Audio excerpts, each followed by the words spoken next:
Greetings, folks. This is DC Investing. I've reached financial independence, and I talk about topics that help others on their pathway to financial independence. And my topic today, I want to talk about inflation, or what I think inflation may be in the future.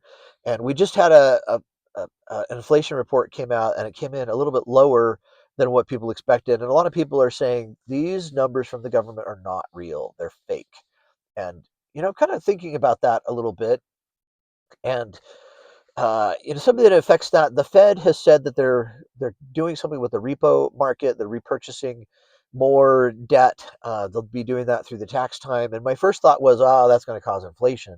But now I'm not so sure. And the reason why I want to talk about this and see what you guys think, um, my thinking is back for the past 15 years or so, the Fed had been doing QE. Um, they were buying a bunch of assets, or buying debt basically, but your average everyday goods inflation didn't really go anywhere. We had under 2% inflation, and I heard that the Fed was upset about that, and they weren't, they're trying to get inflation higher.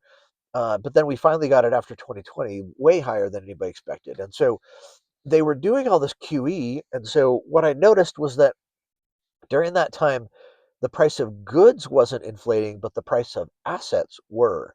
So the stock market was going up, houses we're kind of going up slowly. We had the big dot com or the financial crisis that really took housing prices down a ton. But I think all of the Fed buying ended up within the banking system, not within the consumer system during that time. So we may actually be at that point where the consumer prices are starting to hold more steady.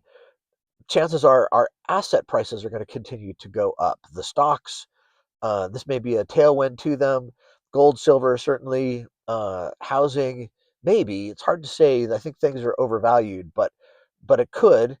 And then, even though we have some tariffs, I think goods inflation may actually come down. And I kind of think about what was the cause of the big inflation. And I think the Biden administration really kind of did the country wrong by sending out extra stimulus checks. There's a lot of people that had money for a while, but I think the larger part was the Biden administration did a bunch of sneaky payments, transfer payments to people. And one of those, I got some benefits for. There was a COVID era loan called the EIDL loan, and I was involved in a business. I'd loaned some money to another business, and my money was just kind of tied up in that thing. And the owner of this other business ended up paying me out because I believe he got an EIDL loan. So, uh, it put, I don't know, 100 grand back in my pocket again that I had loaned out. And the EIDL loan was really low interest rate. And so that was one of the sneaky things. And it wasn't, it came about in COVID first, but really these loans got popular a couple years later after the pandemic was basically over, but all these government programs were still there. So that was one example. A lot of businesses took these really low cost EIDL loans that then just pumped money into the system. The other thing that happened was they had some tax programs. They were post COVID things. I can't remember the name of them, but basically, if your business had any kind of downturn during any time of the pandemic, that you could take 2 months of your workers' salaries and then collect on it. And I was able to get that 1 year, but not the second year because of just the way that the timing of my seasonal business worked. And so it was huge. I got like $38,000 or $32,000 or something paid during a time when the pandemic was over, but it was kind of a retroactive type thing. And I remember Dan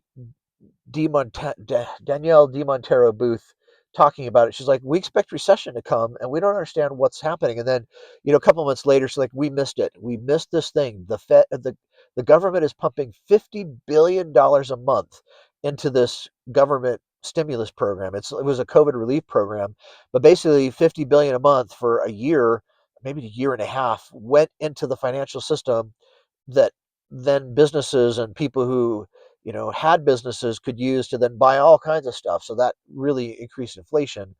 And then the other thing they did was when they imported 20 million illegal aliens, they did transfer payments to NGOs, non-government or yeah, non-government organizations, and then paid people out for both their rent, their housing, the credit cards that they got, the food stamps that they got. And there's estimates that said they borrowed $1 trillion to import all these illegal aliens and give them stimmy checks, not stimmy checks, but they were payments so that they could live. And I think that's where so much of the inflation came from, is that those people were bidding up the price of goods, competing against everybody in a grocery store because they got free money buying the same goods that you had to work for, as well as a bunch of free housing. And I think all of these multifamily housing places were being set up to help house illegal aliens in a lot of cases. And so that also made rent prices go up. I know they got loans from FHA and other things so aliens could buy houses. I really think that helped push the price of housing up. So, overall, during the Biden administration time, there was just so much money floating around. The government was borrowing money and shoveling it into the economy through these backdoor means that really made the price of inflation go up. And so, now, with the Trump administration, they're trying to cut back on all of those backdoor payments through to the illegal alien things.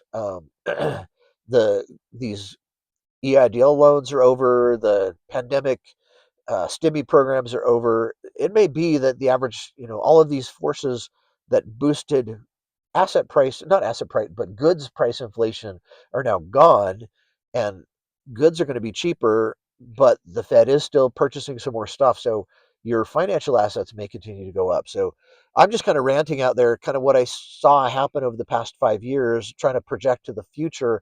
It may be that our goods inflation goes down, financial assets inflation continues on, but that may be what we need to kind of invest in. So I'd like to know your thoughts. Uh, do you see some things that really caused the inflation that I didn't mention? What do you think about that idea? And do you think we're really going to get inflation in the future? And will it be just in the price of, say, you know, real estate, gold, silver, platinum, stocks, but the price of goods will go down? Or do you think everything's going to go up? I don't know. Let me know. We'll see you. Bye.